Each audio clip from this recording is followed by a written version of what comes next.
So, there it is. The video you've all been waiting for. I've been reacting to Death Battle for 2 years, and I've already been a fan for almost 10 years now. It was around Fox vs. Bucky O'Hare that I started really following the series and truly developed a passion for this fictional equivalent of, yeah, my dad can beat up your dad. Then again, Mario and Sonic have been more present for me than my father ever was, so who's the fictional one here? And during those 2 years, I've had a clear goal in mind. And it's to have more subscribers than Turok Machinery on YouTube. That's right, we did it. Give yourself a round of applause. Fucking ratio, dude. Okay, no, but seriously, during the first year of my channel, I promised to make something I've been craving to do for so long now. See, when you jump into the Versus community, you have to come prepared. You gotta know how to calculate your speed, you gotta know how to count in tons of TNT, you gotta have that template to make shitty custom thumbnails, but most important of all, you gotta have that sweet matchup idea that you want to see the most come true. And I've been promising that last bit for a while now. Because after all, Death Battle is a show with such a simple concept. There's possibly as much ideas for potential episodes out there as there are people to think about them. And among the 5 million and more subscribers that seem to like thinking about these ideas, I am no exception. I have shared some of them over the years, I talked about them, but I never got to go all out on how much I love these ideas that I keep seeing in my head, because I've been preparing all of that in a top 25 of my most wanted Death Battle ideas. Why 25?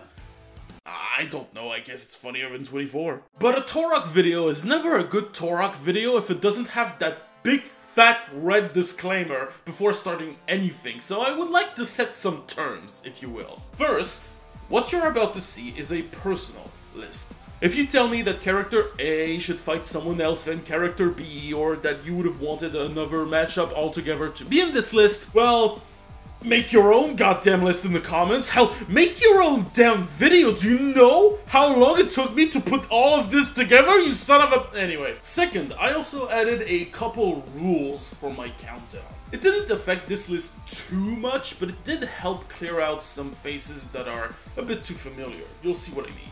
Rule number 1, not 2 times the same character, because fucking obviously. And most importantly, rule number 2, if I have to pick a returning character, it has to be a character that has been in Death Battle only once. I am excluding every character that has had 2 or more episodes dedicated to them. You know, like Deadpool, Batman, Boba Fett, Shao Kahn, Wonder Woman, Shadow the Hedgehog, Leonardo, Ryu, etc, etc. Just to be sure, this will include remasters or rematches episode like Samus, Goku, Superman, Mario, Cloud, or characters that have had different incarnations while remaining the same character, like Sonic, Charizard, Vegeta, or, yes, even Aquaman. Is there nothing I can do? I see it now. And finally, last little disclaimer, and after that, promised I'll start the countdown. As I'm speaking right now, the last episode up to date is Gogeta vs. Vegito. So if you see this video in a later date, and you see some matchups that got confirmed in the future, trust me, I'll be aware of it, and I'll be very happy. Alright, with all that said, we can finally begin.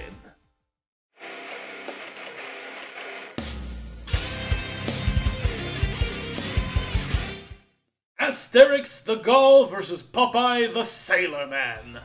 Now, if there's one thing to know about me, it's that I'm French. And if there's one thing you need to know about French people, is that they love to tell you that they're French. So you know there's gotta be a representation for my country in this list, and what better way than with the Gallic warrior who can hold out against any invaders, Asterix.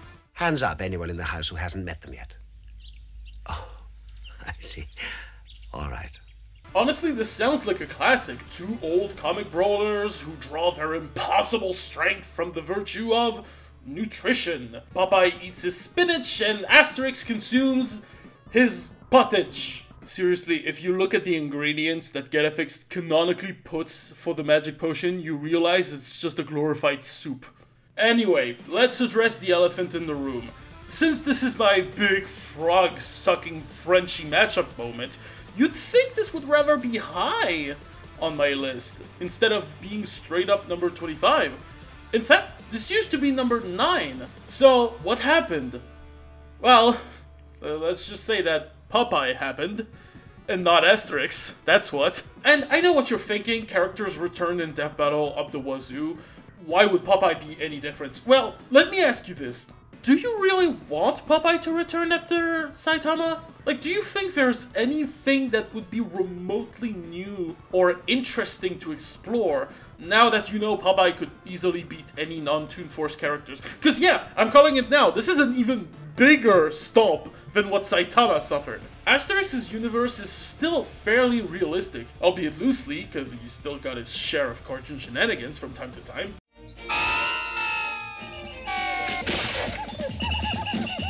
But he can still die if he's not careful enough. And most primordial of all, unlike Popeye, he only has a limited amount of magic potion, and its effects have a time limit. After that, he's just as good as any ordinary man. And even then, the strongest feat of strength the magic potion took them was when he punched a bunch of Romans so hard they flew to the moon. And the fastest they got was when Obelix threw a javelin so fast it went around the world in 5 seconds. Which is impressive, but you don't need any math to figure out that it's not even a quarter of what Popeye can dish out. The only way I can see Asterix get a win, no, a fighting chance, no, a shot at it, it's that maybe he could outsmart Popeye and trick him into explaining how to beat him, or sharing some of that spinach. Because after all, he's a cunning son of a bitch.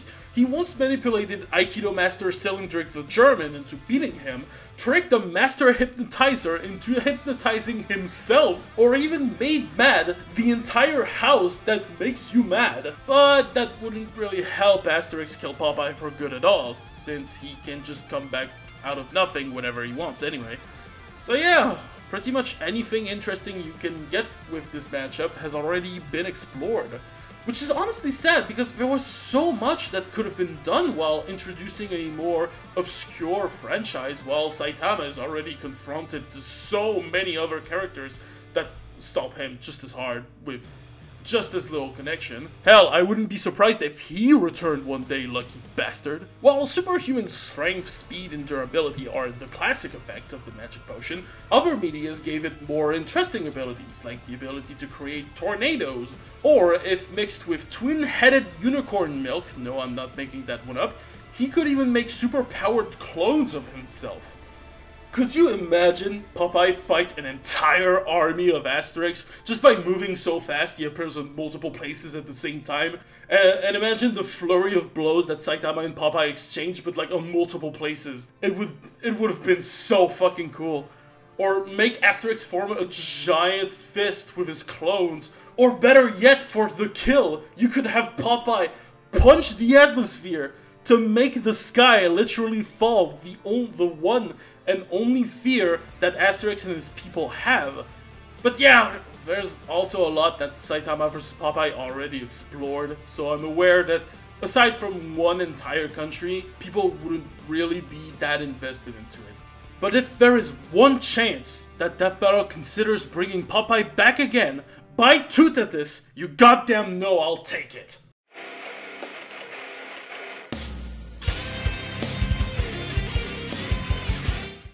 So, I'm in a bit of a pickle right now. I've been preparing this list since before I started out on YouTube, and for the longest time, I had 2 very notorious matchups on my list.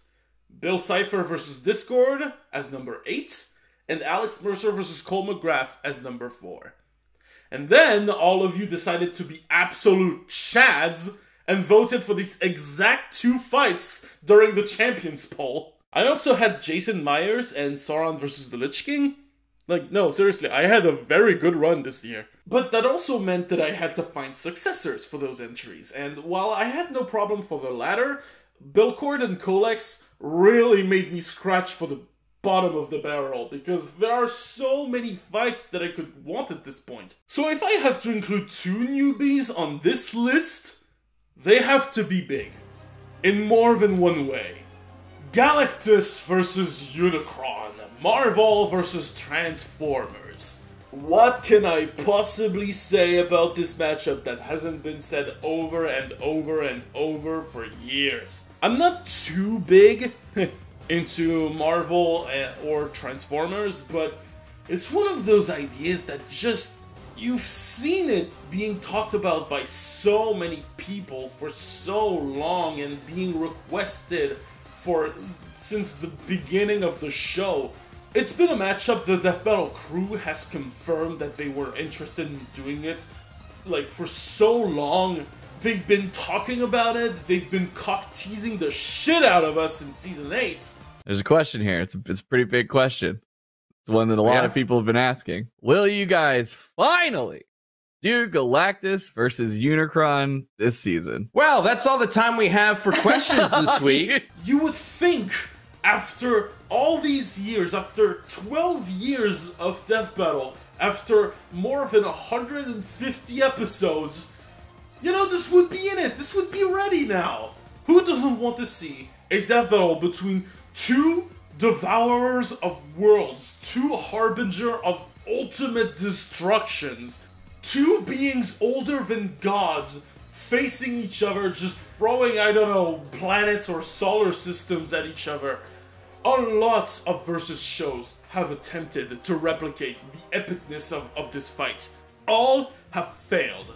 Because it's not a matchup you can expect to replicate the sheer magnitude alone.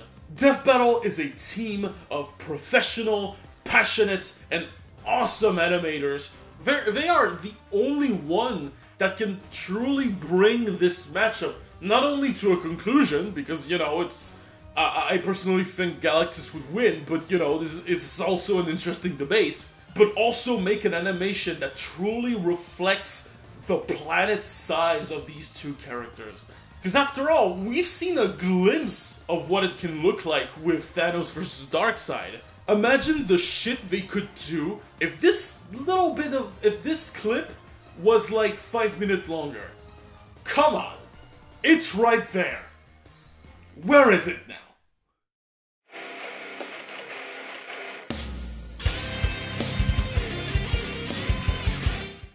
You ever have an idea that's just dumb? An idea that is really stupid. So painfully stupid, in fact. So specifically brain dead, it might just work. After coming up with Death Battle ideas and making thumbnails for as long as I've been a fan of the show, you can believe I've made a lot of them. In fact, I actually intended to make a whole different video where I would purely talk about matchups that I have like that, but I ultimately scrapped this idea. However, I can tell you about my favorite. Alexstrasza, the World of Warcraft's dragon aspect of life, versus Toru, Miss Kobayashi's Dragon Maid. Life versus chaos, Western epic fantasy versus Eastern anime bullshit. The ultimate fiery clash of dragon waifus. Yes, I am debunked rather than the bunker on this one, but hey, it's not like Death Battle has never had waifu as a theme before. Besides, when I say waifu, it's not too far-fetched, since they both play a role of caretaker in their own world. Toru being a maid and bodyguard for her human protege, Miss Kobayashi, but also Alexstrasza being the Red Dragon Queen, chosen by the Titans to be the caretaker of life on Azeroth, and most importantly, all dragon eggs that she protects as her own children. That's right, it is lore accurate that she has the Big Mom energy. I hate this. And I think these two would have a lot of fun interactions, with Alex's more responsible and pious personality, and Toru being, while more aggressive, also a lot more of a quirky goofball. This is also a very intense fight debate-wise, because both are stated to be on a fairly equal level of power. Toru having destroyed multiple islands and stated that she could level a continent, and Alexstrasza being on par with her former fellow aspect Neltharion, who shaped the entire continent of Kalimdor. Old days Kalimdor, to be precise, which was basically every continent of Azeroth in one place. And bathing in the hype of Dragonflight, the latest World of Warcraft expansion, I think this has the potential to get a lot of WoW fans' interest, while also giving a more exotic anime a chance to bloom as well. Seriously, like, I like Dragon Maid, it's got tender moments, but sometimes there are some really wrong fan service on this one. Hey girls, check out this 10-year-old I found, I'm gonna rub it against my boobs! No!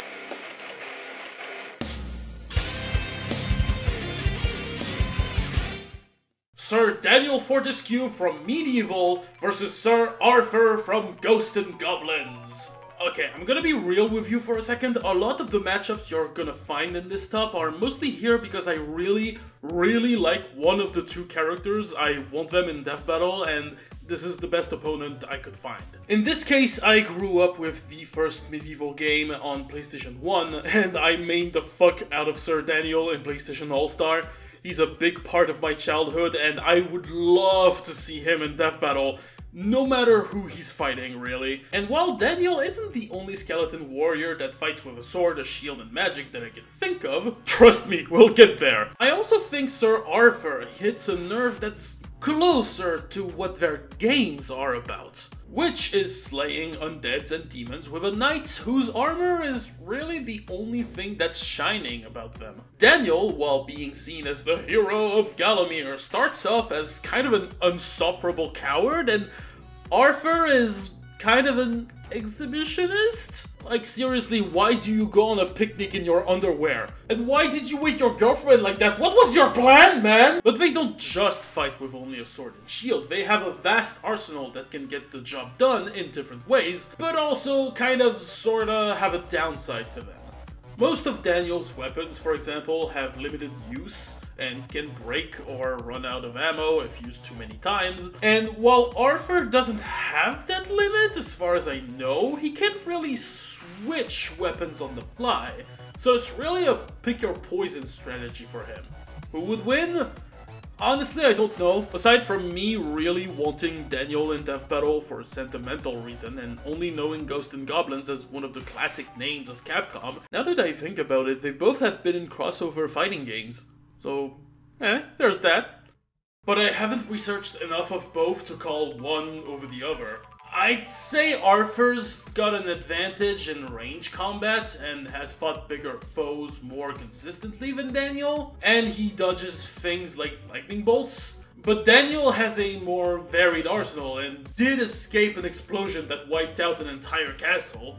Or if anything, Daniel can end the fight quickly with his chicken drumstick and turn Arthur into a fried chicken. Yeah, that's a thing. I know there's a lot more to unpack in this matchup, but so far, it's just a fine joust for a couple of good sirs that I want and would have a lot of funny antics. And that latter's probably gonna be a pattern for the other matchups to come. You said...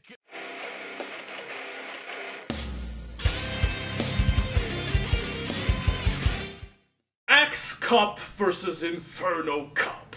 In case you don't know these two, allow me a little summary. Axe Cop is a webcomic series created by FN Nicole, or more precisely, his 5-year-old brother Malachi. And Ethan just took everything he wrote and drew his story in a film noir comic style. It's like if my weird childhood Sonic fanfiction was produced by fucking Frank Miller, could you imagine? Who am I kidding? He doesn't need my help for that. And Inferno Cop is a motion comic animated series produced by Trigger. Yes, that Trigger. I actually never knew these two until this matchup was introduced to me by actually a loyal fan of mine. You might have noticed him, he's fairly present during my streams, who talked to me about his own #1 most wanted matchup.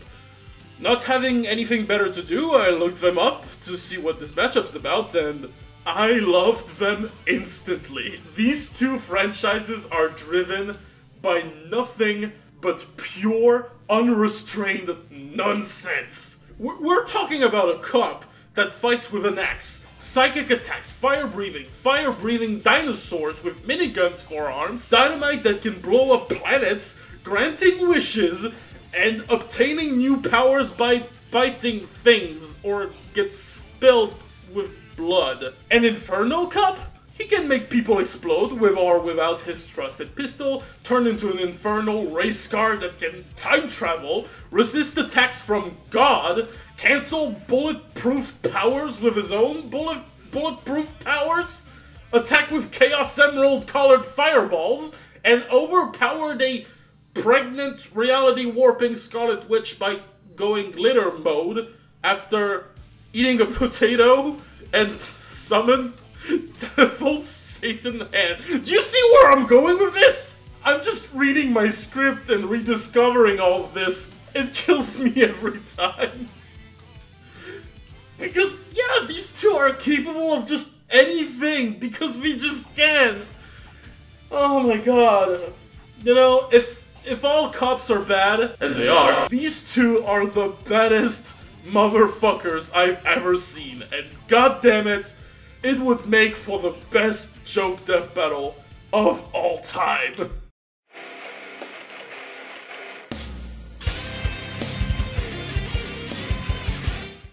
Pearl from Steven Universe versus Undyne from Undertale. First off, we need Undertale in Death Battle. Not only is it a pillar of video game culture, but it'd be also very interesting to see how Death Battle handles a universe as meta as Undertale, who takes the UI itself as a very important part of the lore and part of some of the character's battle style. And I think Undyne being the first Undertale character would make a nice balance between having a powerful representation while not being too memey about it, which is why a lot of matchups with Sans tend to drive me off a bit, because that guy has been shoved in everyone's faces to death. Plus, she has a great pairing with one of my favorite Steven Universe gem, pairing that I like to call the Triple L. Laser lesbians with lenses. Because that's kind of what this matchup's about. Two magical creatures who are expert in the use of a spear, and they just so happen to be lesbians. Or at least pan, in the case of Pearl, because like gems identify as she, but they don't really have a notion of gender nor orientations like humans do, so like, is it more appropriate? Like, point is, they both have love interests that are the same gender as them, okay? I've had enough. I've got enough gender problems as it is, can we please get on with it? Okay, so number of jokes about my gender dysphoria this year. 1, 2. Anyway, of course, if it was just that, well, it would still be on this list because I love it, but there's a little more comparisons we can make that makes it interesting for me. And that's how both Pearl and Undyne have a strong view of loyalty to someone's cause. Pearl was one of the first Crystal Gem alongside her leader and total crush, Rose Quartz, who she followed almost without any question, and even after Rose's passing tried to live up to her memory, sometimes to a fault. Undyne is the captain of the Royal Guard, a group of elite monster warriors dedicated to defending the underground and the track of humans in the name of her king, Asgore, who she considers closer to a friend than a boss. And she is determined to the cause, especially the whole tracking humans part. Like, unless you are nothing but the kindest, most pacifist soul in your entire run, she will hate your guts and would prefer you dead, because that would help her people get off the underground. But what's also interesting is that not only they have this similarity in loyalty, they're also very different when it comes to their personality, and also how they apply this loyalty. You know, Pearl is very well-mannered, she is strict, by the book, intellectual, she looks frail and fights with gracious